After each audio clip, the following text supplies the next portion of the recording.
ఓం గం గణాధిపతయే నమః. ఐం సరస్వత్యై నమః. ఓం శ్రీ గురుభ్యో నమః. హరి ఓం.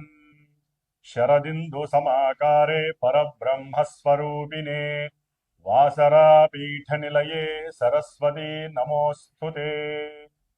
ఓం వాగర్ధావివ సంపృక్తో వాగర్ధ ప్రతిపత్తయే జగతః పితరో వందే పార్వతీ పరమేశ్వరో. వీక్షిస్తున్నటువంటి ప్రేక్షకులందరికీ కూడా ఈ యొక్క డిసెంబర్ మాసంలో 16వ తేదీన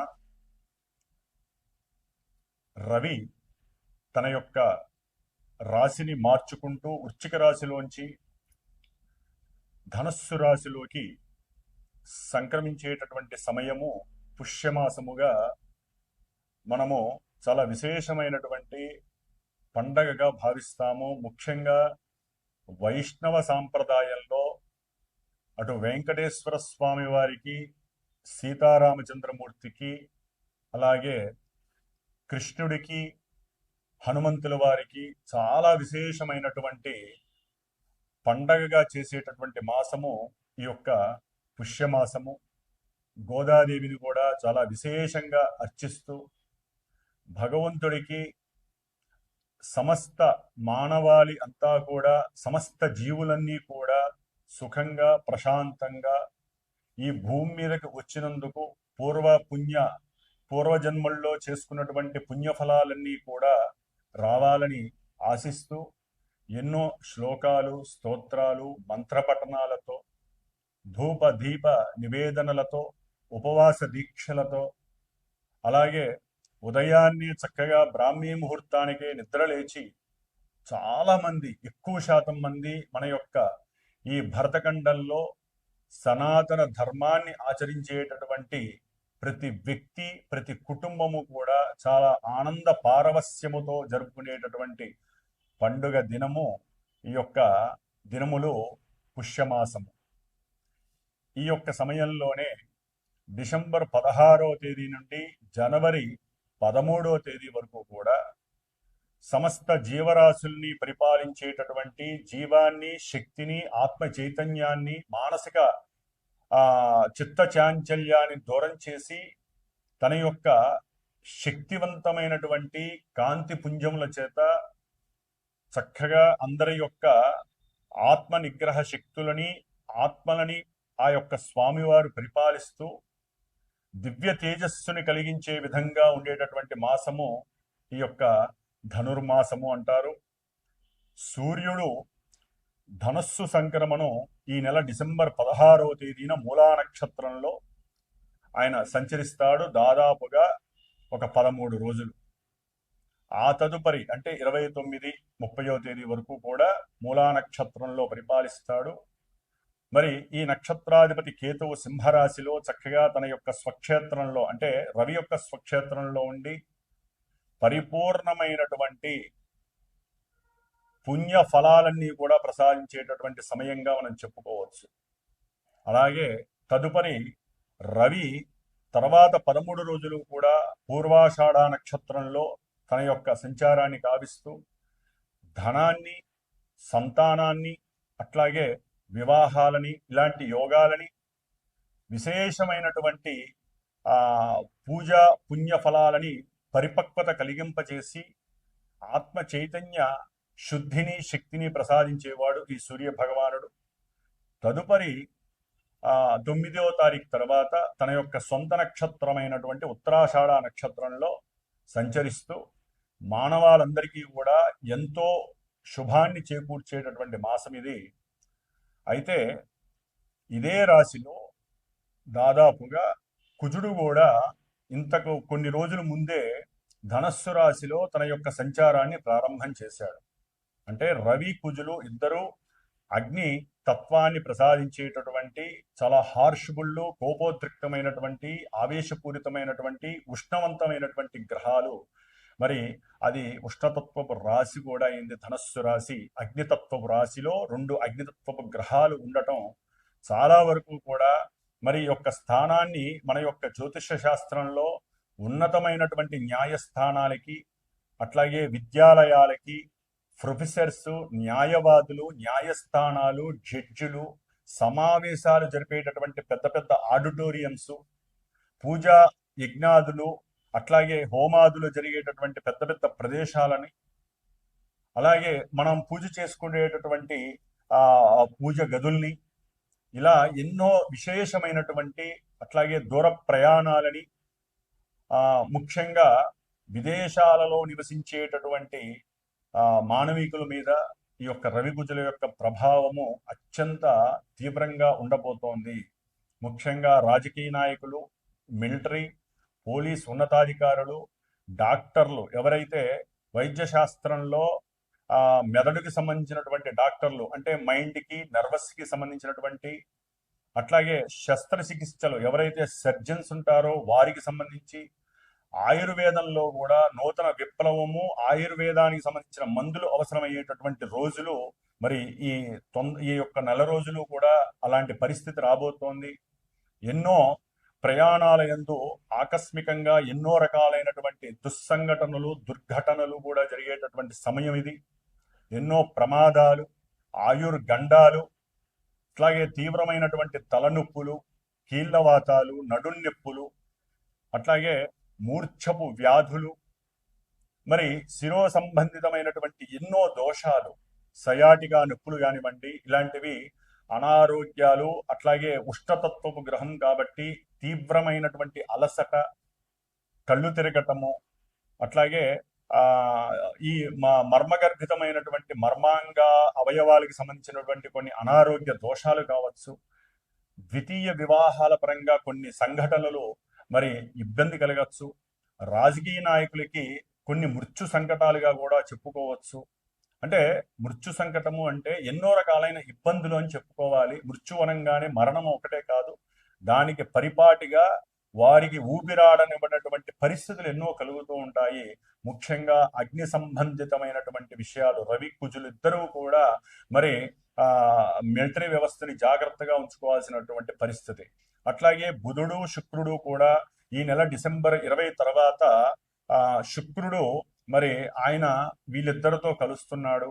బుధుడు ఈ డిసెంబర్ 29వ తేదీన ఈ ముగ్గురుతో కలుస్తున్నాడు. దాదాపుగా ఈ డిసెంబర్ 16 నుంచి 30 లోపల రవి, కుజ, బుధ, శుక్ర 4 గ్రహాలు ఈ యొక్క ధనుస్సు రాశిలో ఉండి ఇటు ఎన్నో రకాలైనటువంటి వార్తాపత్రికలు, అట్లాగే టెలివిజన్ సంస్థలకి సంబంధించి, అంటే ఫోటోగ్రఫీకి సంబంధించి, శిల్ప కళాకారులకి, న్యాయవాదులకి, ప్రొఫెసర్స్కి, ఉన్నత విద్యాలయాలకి సంబంధించి, వైద్యులు, శస్త్రచికిత్సలు చేసేటటువంటి వైద్యులకి సంబంధించి, ముఖ్యంగా డబ్బులు అంటే ధనానికి సంబంధించిన ఫైనాన్స్ బిజినెస్లు ఏవైతే ఉన్నాయో అవి కావచ్చు, ఆర్బీఐ కావచ్చు, ఎన్నో విప్లవాత్మకమైనటువంటి మార్పులు, ఎన్నో తట్టుకోలేనటువంటి ఎన్నో చర్యలు చేపట్టేటటువంటి పరిస్థితులు ఎదురవుతున్నాయి. దాదాపుగా చతుర్గ్రహ కూటమి అంటారు దీన్ని.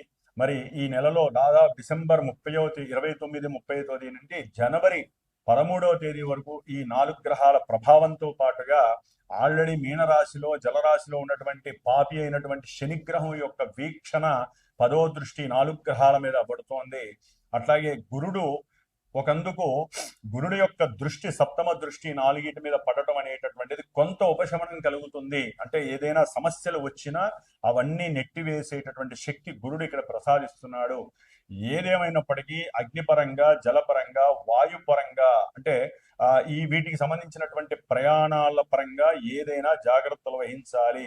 అట్లాగే ముఖ్యంగా విమానయాన సంస్థలలో ఎన్నో రకాలైనటువంటి వింత మార్పులు కలుగుతున్నాయి. కొంచెం జాగ్రత్త పడటం మంచిది. కొన్ని అగ్ని ప్రమాదాలు మనుషుల్ని చాలా ఇబ్బందికరమైనటువంటి పరిస్థితుల్లోకి నెట్టే పరిస్థితులు ఉన్నాయి. కాబట్టి సరే, రాహువు కుంభరాశిలోనే ఉన్నారు, కేతువు సింహరాశిలోనే ఉన్నారు, అట్లాగే శని భగవానుడు మీనరాశిలో ఉన్నారు, వక్రీగత గురుడు మిథున రాశిలోకి వచ్చారు. కాబట్టి ఈ యొక్క సంచారాలు, ముఖ్యంగా 4 గ్రహాలు మాత్రము ఒకే రాశిలో ఉండటం మరి అది కొంత ఇబ్బందికరమైన పరిస్థితి. ఇటు శుభగ్రహ దృష్టి, పాపగ్రహ దృష్టి వలన కొంత బ్యాలెన్సింగ్ అవుతుందేమో కానీ వచ్చే సమస్యలు మాత్రము చాలా ఇబ్బందికరంగా ప్రపంచానికి మారేటటువంటి అవకాశము, కొన్ని విప్లవాత్మకమైనటువంటి చర్యలు, కొట్లాటలు, ఎన్నో రకాలైనటువంటి, అంటే మనకి తూర్పు భాగంలో ఉన్నటువంటి కలకత్తా, పశ్చిమ బెంగాల్కి సంబంధించి ఏదైతే సరిహద్దు ప్రాంతాల్లో ఉన్న గ్రామాలు కావచ్చు, పట్టణాలు కావచ్చు, దానికి ఆనుకున్న దేశాల పరంగా కావచ్చు, ఎన్నో రకాలైనటువంటి దుర్ఘటనలు జరగడానికి ఈ యొక్క రవికుజుల యొక్క ప్రభావము, శని యొక్క దృష్టి ప్రభావము చాలా తీవ్రతరంగా ఉంటుంది. అట్లాగే ఈశాన్య భాగంలో ఉన్నటువంటి చైనా కావచ్చు, ఇంకా దానికి సంబంధించిన కొన్ని దేశాలు కావచ్చు, ఎన్నో ఇబ్బందులు, జల ప్రళయాలు, ప్రమాద గండాలు, విస్ఫోటనాలు జరిగే అవకాశాలు ఉన్నాయి. కాబట్టి మనందరము కూడా ఈ యొక్క నెల రోజులు ఈ యొక్క చాతుర్గ్రహ కూటమి వలన కలిగేటటువంటి ప్రమాదాల నుంచి ప్రపంచమంతా బాగుండాలని కోరుకుంటూ, సమస్త జీవరాశులు చక్కగా ఆయుష్తో దీర్ఘాయుష్తో ఉండేటట్టుగా ఉండాలని మరి ఆ శ్రీమన్నారాయణమూర్తిని వేడుకుంటూ ప్రతినిత్యము కూడా విష్ణు సహస్రనామ పారాయణము, హనుమాన్ చాలీస, అట్లాగే సుబ్రహ్మణ్య అష్టకాన్ని గనక చదివితే ఈ దోషాలు ముఖ్యంగా అందరూ కూడా ఆదిత్య హృదయాన్ని చదవండి. దాని వలన ఎవరి ఆరోగ్యము వారు, అట్లాగే మన రాజకీయ నాయకులు బాగుంటారు. ప్రపంచవ్యాప్తంగా ఉండేటటువంటి ఎన్నో ప్రమాదాల నుంచి మనం చదివేటటువంటి ఈ యొక్క స్తోత్రాలు, మంత్రాలు ఆ వైబ్రేషన్స్ ద్వారా పంచభూతాలని అరికట్టి వాటిల్లో వచ్చేటటువంటి ఆగ్రహంతో కూడినటువంటి ఎన్నో చర్యల నుంచి, ప్రకృతి విలయ తాండవాల నుంచి మనల్ని మనం కాపాడుకోవడానికి ప్రతి ఒక్కరూ స్వార్థరహితంగా నేను చెప్పినటువంటి ఇవన్నీ చేయటం ద్వారా, నిత్యము ఒక అరగంట కేటాయించడం ద్వారా మనకు వచ్చేటటువంటి ఈ దోషాలన్నీ కూడా అలా పక్కకు వెళ్ళిపోతాయి. కాబట్టి మరి ఈ డిసెంబర్ 16 నుంచి జనవరి 14 వరకు, 13 వరకు, 14 సంక్రాంతి అవుతోంది. కాబట్టి ఈ లోపల ఈ ధనుసు సంక్రమణంలో ఈ గ్రహాలు ఇలా ఉండటం ద్వారా మిగతా 9 గ్రహాలు, అంటే అన్ని 9 గ్రహాలు ఎక్కడెక్కడ ఉన్నాయి, ఏ రాశుల వారికి ఏ విధమైనటువంటి ఇబ్బందుల్ని అట్లాగే శుభాలని కలుగు చేస్తాయో ఉన్నంతలో మనం చక్కగా తెలుసుకుందాం. మేషరాశి వారికి ఈ యొక్క డిసెంబర్ 16 నుంచి జనవరి 13 వరకు కూడా తృతీయంలో ఉన్నటువంటి గురుడు, అట్లాగే 12వ భావంలో ఉన్నటువంటి శని భగవానుడు, 5లో ఉన్నటువంటి కేతు, అట్లాగే 9వ స్థానం భాగ్యస్థానంలో ఉన్నటువంటి రవి కుజుల యొక్క దోషము, తదుపరి బుధుడు కూడా ఈ నెలలో వస్తారు కాబట్టి వారి యొక్క దోషము. అంటే ఈ గ్రహాల యొక్క దోషము వలన వీరు అనుకున్నటువంటి కార్యాలయంలో చాలా ఆలస్యము కలగటం, దాని వలన వీటిలో చేయాలనేటటువంటి కుతూహలత తగ్గిపోవటము, బంధుమిత్రాదులతో ఎడతెగనటువంటి ఎన్నో రకాలైనటువంటి వాగ్వాదాలు జరగటము, వీరు ఒకటి తలిస్తే ఇంకొక కార్యక్రమము జరగటము, దాని ద్వారా వీరికి వచ్చేటటువంటి లాభాలన్నీ కూడా నష్టాలుగా వీరికి కలగటము, పెట్టినటువంటి పెట్టుబడులు ఏదైనా కొంతమంది విద్యాలయాల ఫలంగా కానీ, లేకపోతే ఎడదగినటువంటి కొన్ని కోర్టు కేసులు ఉంటాయి. అంటే భార్యాభర్తల పరంగా కావచ్చు, చదువుల పరంగా కావచ్చు, ఉద్యోగాల పరంగా, అంటే ఉన్నటువంటి ఉద్యోగాలు తీసివేసిన వారు కానివ్వండి, ఈ వ్యవస్థల్లో జరిగేటటువంటి ఇబ్బందులకి వీరు అవస్థలు పడుతూ ఎన్నో విధాలుగా ధన నష్టాన్ని కలుగజేసేటటువంటి పరిస్థితులు ఆకస్మికంగా వీరికి కలుగుతూనే ఉంటాయి. ముఖ్యంగా ఈ మేషరాశి వారికి భగవద్భక్తి అనేటటువంటిది కొంత సన్నగా వెళ్తుంది. ఎందుకంటే ఎన్ని పూజలు చేసినా, ఎంత చేసినా దాదాపుగా ఒక 3-4 నెలల బట్టి వీరికి ఈ యొక్క రాస్యాధిపతి అయినటువంటి కుజగ్రహ అనుగ్రహము, ప్రభావము అంత పాజిటివ్గా లేదు. కాబట్టి దాని వలన వీరు మానసికంగా నిర్లిప్తతకి గురై, భగవంతుడు ఎన్ని పూజలు చేసినా ఆయనకి మనకంటూ ఏది చేయడు అనేటటువంటి ఒక లోపభూయిష్టమైనటువంటి మానసిక చర్య ప్రారంభమయ్యి, ఊరికి అది బంధువులతో కావచ్చు, తండ్రితో కావచ్చు, పిల్లలతో కావచ్చు, లేకపోతే పురోహితాదులు, గుళ్ళల్లో ఉన్న పూజారులతో కావచ్చు, లేకపోతే పెద్ద స్థాయిలో ఉండి ఎంతో మందికి దివ్య ప్రబోధాలు, ప్రవచనాలు చేసేటటువంటి గురువుల మీద కావచ్చు, వీరికి తీవ్రమైనటువంటి వ్యక్తిగత వ్యతిరేకత కలుగుతుంది. దాని ద్వారా వీరికి ఉన్నటువంటి ఆలోచన పటిమ, ఆలోచన శక్తి, సామర్థ్యము అన్నీ కూడా తగ్గిపోతాయి. లేనిపోని కోపము, ఆవేశము కట్టలు దించుకొని ఇదంతా కూడా ఒక రకమైన ట్రాష్ అనేటటువంటి ఒక ఆలోచన వీరిని నానా విధాలుగా భ్రష్టత్వం పడుతుంది. అంటే కొంతమందికి అయితే గనక మేషరాశి వారికి ఉన్నటువంటి ఉద్యోగ వ్యవస్థల్లో తొలగిపోయి, అంటే ఉద్యోగము పోయేటటువంటి పరిస్థితి, ఉద్యోగం పోయిన వాళ్ళు ఎంత ప్రయత్నం చేసినా రాకపోవటము, ఎన్ని వాళ్ళు ఓరల్గా కానీ రిటర్న్గా కానీ ఎన్ని ఉద్యోగాలకి ఇంటర్వ్యూలు ఇచ్చినా కూడా వారికి ఎక్కడా కూడా పాజిటివ్ అనేది దక్కపోవటం వలన ఇంకా పూర్తిగా ఇబ్బంది పడేటటువంటి పరిస్థితి. కొంతమందికి సంతానపరమైనటువంటి సమస్యలు చాలా ఇబ్బందికరంగా ఉంటాయి. భార్యాభర్తల మధ్య అయితే గనక ఈ దైవపరమైనటువంటి కుటుంబపరమైనటువంటి విషయాలలో కొంత సంతృప్తిగా ఉండే అవకాశం ఉన్నప్పటికీ ఈ యొక్క గ్రహస్థితి వేరే గ్రహస్థితి బాలేకపోవటం వలన కొంతమందికి అయితే కుటుంబంలో వచ్చినటువంటి అలజడికి ద్వితీయ వివాహం చేసుకోవాలనే ఆలోచనలు కలిగే అవకాశం ఉంటుంది. అట్లాగే భార్యాభర్తల మధ్య తండ్రి పరంగా కానీ బంధువుల పరంగా కానివ్వండి, లేకపోతే అప్పుడే పరిచయమైనటువంటి కొత్త వ్యక్తులు కావచ్చు, లేకపోతే వారి యొక్క స్వయంకృతాపరాధం వలన కానివ్వండి లేనిపోని కుటుంబ వ్యవస్థ పాడు చేసుకునే పరిస్థితి అయితే కలుగుతోంది మేషరాశి వారికి. కాబట్టి వీరు ఎక్కువగా సుబ్రహ్మణ్య అష్టకాన్ని లేకపోతే విష్ణు సహస్రనామ పారాయణని రోజు చక్కగా చదవండి. హనుమంతుల వారి యొక్క ఆరాధన చేయండి. ఏలినాటి శని దోషం అనేటటువంటిది మిమ్మల్ని ఇంకా ఇబ్బంది పెడుతూనే ఉంటుంది. అనుకున్న కార్యాలయంలో మీరు ఏదో కొత్తగా సృష్టించాలి, కొత్త ప్రపంచాన్ని నేను చూడాలి అనేటువంటి ఆలోచనలు, ఉన్నతమైనటువంటి విద్య చదవాలనుకునే వాళ్ళకి కొంత భంగము పడేటటువంటి పరిస్థితి కలుగుతుంది.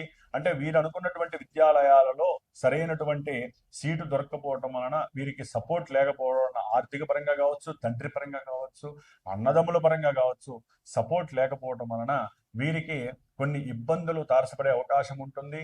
అట్లాగే ఎవరైనా సరే గృహాన్ని ఉన్నతంగా తీర్చిదిద్దుకోవాలి, ఉన్నతమైనటువంటి గృహాలు నిర్మించాలి, లేదా ఒక మంచి పెద్ద స్థలాన్ని కొనాలి, అప్పు చేసైనా సరే మనకున్నటువంటి గృహ నిర్మాణము, గృహంలో నివసించాలనేటటువంటి ఆ యొక్క కోరిక కొంచెం వారికి వెనకపడే అవకాశాలు ఎక్కువగా ఉన్నాయి.